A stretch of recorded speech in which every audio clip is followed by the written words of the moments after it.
नमो अरिहन्ताणं नमो सिद्धानं नमो आयर्याणं नमो उवछायाणं नमो लोईसव्वसाहुणम्। जय बोलो देवादिदेवादिनाथ भगवान की जय। इस युग के अंतिम तीर्थंकर महावीर स्वामी की जय। जय बोलो प्रथमाचार्य चरित्र चक्रवर्ती सैंतीस गुरु महाराज की जय। समस्त मुनि आर्यिका संघ की जय। नम श्री वर्धमानाय निर्धून्तकलिलात्मने सालोकाणां त्रिलोकाणां यद्विद्यादर्पणाय ते। पिछले 2 श्लोक में आचार्य भगवान ने बताया कि श्रावकों के 8 मूल गुण और 3 गुणव्रत का विश्लेषण किया। उसमें 8 मूल गुण जो है मध्य का त्याग, मांस का त्याग, मधु का त्याग, उसके साथ हिंसा, झूठ, चोरी, कुशील और परिग्रह का त्याग, यह श्रावक के 8 मूल गुण है। और इसके साथ कहीं कहीं ऐसा भी लिखा जाता है कि मधुमास, मध्य का त्याग और उसके साथ 5 औदुंबरों का भी त्याग का वर्णन मिलता है। तो यह 8 श्रावकों के मूल गुण हैं और उसके साथ गुण व्रत का भी वर्णन आचार्य भगवान ने कहा। दिग्व्रत, अनर्थ दंड व्रत, भोगोपभोग परिमाण व्रत है, ये वृद्धि के कारण है, अनुव्रतों के वृद्धि के कारण है। इसीलिए गणधर देव आचार्य मुनिगण इन्हें गुण व्रत कहते हैं। इस गुण व्रत से अनुव्रतों के वृद्धि का कारण होता है। इसीलिए यह गुणव्रत के अनुकरण, आचरण, पालन आदि करना चाहिए। अब आगे आचार्य भगवान गुणव्रत को विस्तृत स्वरूप से, जो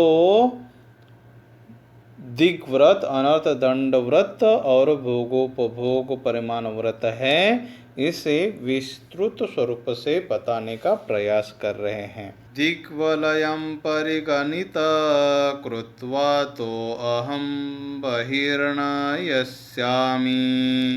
इति संकल्पो दिग्व्रत मामृत्यानुपापविनिवृत्ते। दिग्वलय दिशाओं के समूह को सीमा सहित यस्यामि यानी जाऊंगा, मामृत्य मरण पर्यंत,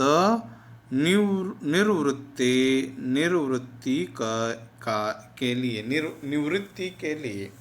अर्थ देखिए, दिशाओं के समूह को सीमा सहित करके, अर्थात 10 दिशाओं की सीमा बना करके, अब मैं इसके बाहर मैं नहीं जाऊंगा। 10 दिशा में सीमा बना लिया और नीचे 4 दिशा, 10 दिशा जो है ऊपर नीचे 4 दिशा, 4वीं दिशा में जाने आने की सीमा बना लिया। ऐसा नियम ले लेना, इसे दिग्व्रत कहते हैं। मरण पर्यंत तक के लिए सूक्ष्म पापों से दूर होने के लिए यह व्रत लिया जाता है। दिग्व्रत जीवन पर्यंत के लिए लिया जाता है, कुछ समय के लिए लिया व्रत नहीं नियम होता है। कुछ समय के लिए जो लिया जाता है उसे नियम कहते हैं। आजीवन के लिए लिया गया हुआ वह उसे व्रत कहते हैं। तो यहाँ पे आचार्य भगवान ने मरण पर्यंत बताया, इसका मतलब आजीवन के लिए यह व्रत है। पर दिग्व्रत 10 दिशा सीमा बनाकर बाहर नहीं जाने का संकल्प यानी व्रत है। यह व्रत मरण पर्यंत के लिए लिया जाता है, मेरे से इतने हिस्से के बाद के सूक्ष्म पाप हो, इसीलिए आजीवन के लिए 10 दिशाओं की सीमा बनाकर वहां आना जाना छोड़ देना चाहिए। यह दिग्व्रत है।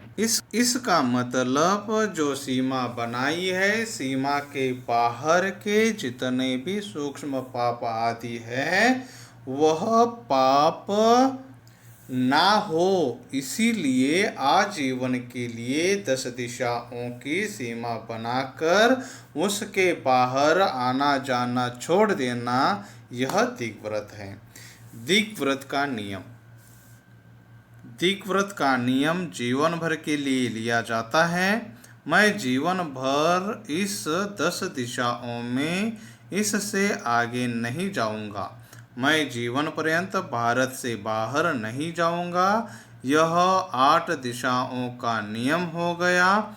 ऊपर का नियम की मैं पहाड़ के ऊपर 10 किलोमीटर के ऊपर नहीं चढ़ूंगा।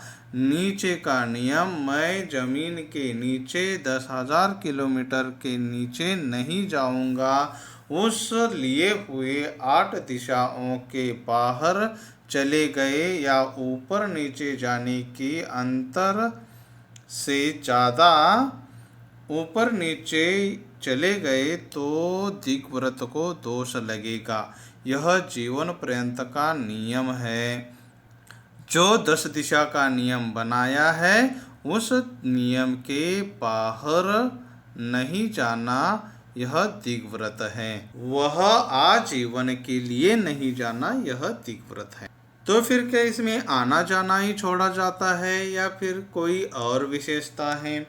जीवन पर्यंत के लिए आना जाना 10 दिशा निश्चित करने के बाद विशेष रूप से नियम लिए हुए बाहर के लोगों से या आप्तों से संपर्क भी नहीं कर सकता। ना फोन कर सकता है, ना कौन सी वस्तु बाहर से खुद के लिए मांग सकता है, या वहाँ कुछ सामान भी भेजा नहीं जा सकता। ऐसा करेगा तो दिग्व्रत में दोष लगेगा। वह व्रत नहीं बनेगा। आने जाने के साथ साथ वहाँ से सब प्रकार के संबंध छोड़ देता है। व्यापार भी नहीं करेगा, ना टीवी पर प्रोग्राम करेगा, ना देखेगा। लिए हुए अपने मर्यादा के बाहर कुछ भी कार्य नहीं करने हैं, या अपना आना जाना भी नहीं है। अगर कोई करेगा तो वह दिग्व्रत को दोष लगेगा। इस व्रत से लाभ क्या है? तो आचार्य भगवान कहते हैं, जो व्रती है उनको लाभ होगा। पहले जो अनुव्रतधारी है उनको लाभ होगा। जो व्रती है उनको लाभ होगा। पहले मर्यादा नहीं थी तो सब पृथ्वी पर और 10 दिशाओं का संकल्प विकल्प लग जाता था। बाहर से सामान मंगवाने, भेजना, बोलना, आना जाना, इसका सब 10 दिशा का सीमा तय करने के बाद उसके बाहर के पाप क्रियाएं से बच जाएगा। मन वचन काय कृतकारिता अनुमोदना सरंभ आरंभ समारंभ से त्याग करने के कारण सीमा रेशा के बाहर के पापों का दोष नहीं लगेगा। दिग्व्रत पालन करने वाले का गुणस्थान कौन सा? यह दिग्व्रत की मर्यादा व्रती करता है। जिस व्यक्ति ने 2 प्रतिमा ले ली है, 5 प्रतिमाओं को धारण कर लिया है, उसके बाद गुणव्रत और शिक्षा व्रत को धारण करता है। 2 प्रतिमा में आने जाने पर 10 दिशाओं का नियम लिया जाता है, इसीलिए गुणस्थान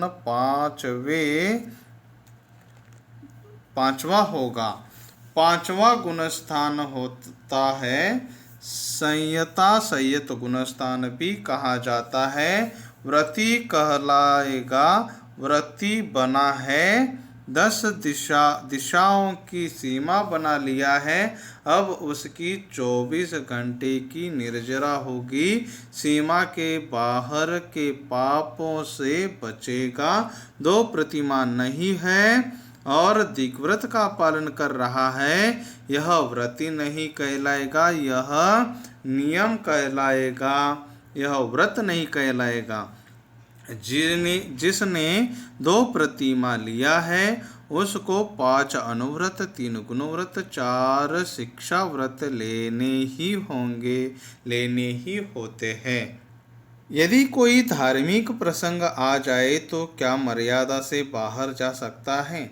दिग्व्रत सूक्ष्म पापों के निवृत्ति के लिए लिया जाता है, लेकिन धार्मिक क्रियाओं को छोड़ने के लिए नहीं किया है।